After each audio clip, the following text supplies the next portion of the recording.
Our story today is found in Matthew 14, verses 22 to 33, and it's the account of Jesus walking on the water.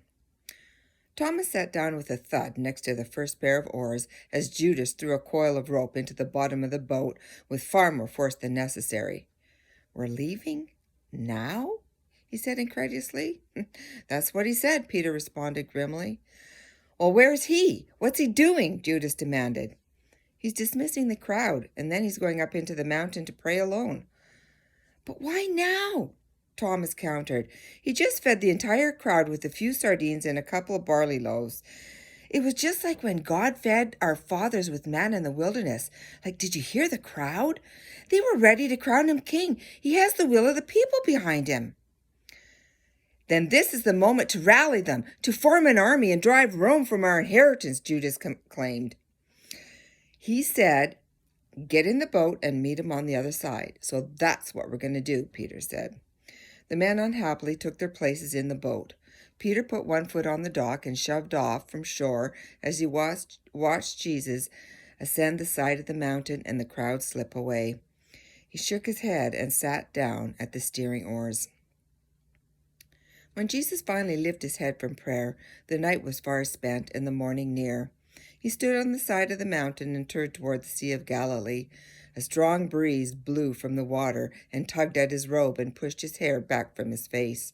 A bright moon hung over the surface of the lake, shining a silvery spotlight on the little boat below. He watched it as it rocked back and forth. The sail was tethered to the mast, and the men strained at the oars as a fierce wind pushed against them and thwarted their attempts to reach the opposite shore. He frowned as he watched them struggle. They should have made it long ago.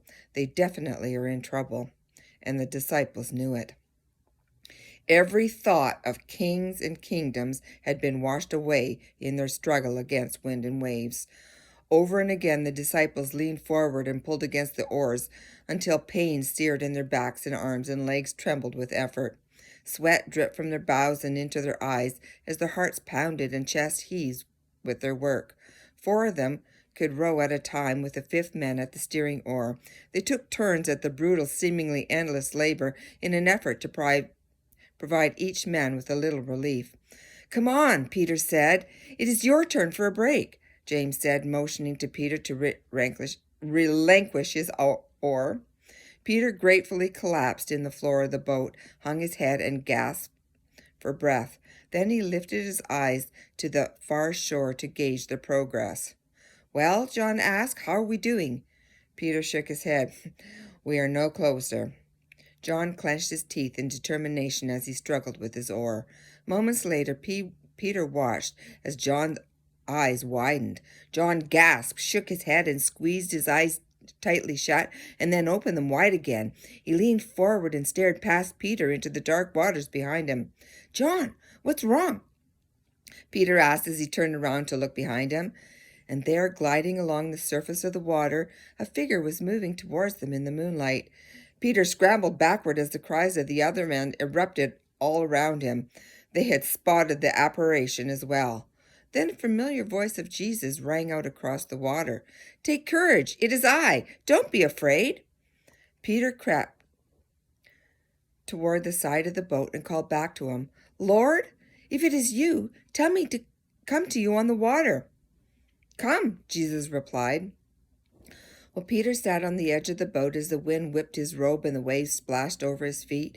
He looked down at the churning waters and then up again at Jesus. Peter closed his eyes, took a deep breath, and stood.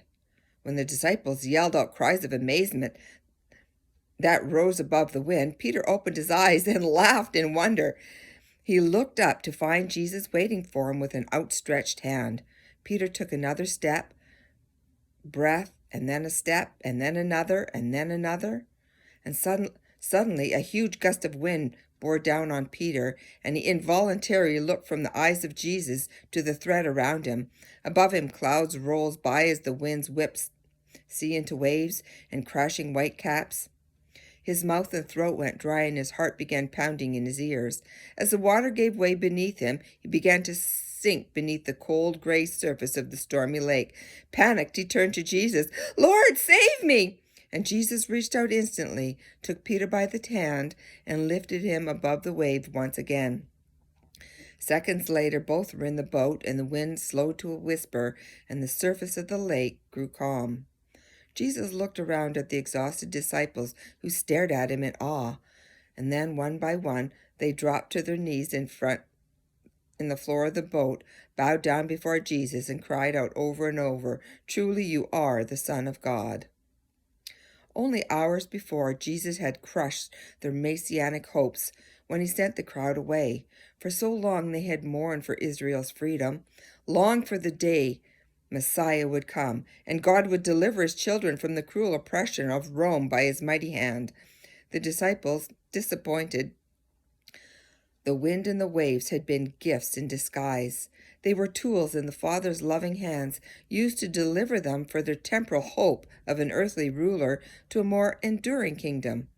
Jesus was King of the wind and the waves, the moon and the stars, the sun overhead and the stones beneath their feet. He was Israel's eternal messianic hope, the King of glory. And he is an eternal King whose eyes is always on his children and whose heart is forever moved with compassion for those in need. This King moves heaven and earth and walks upon waves to come to their rescue.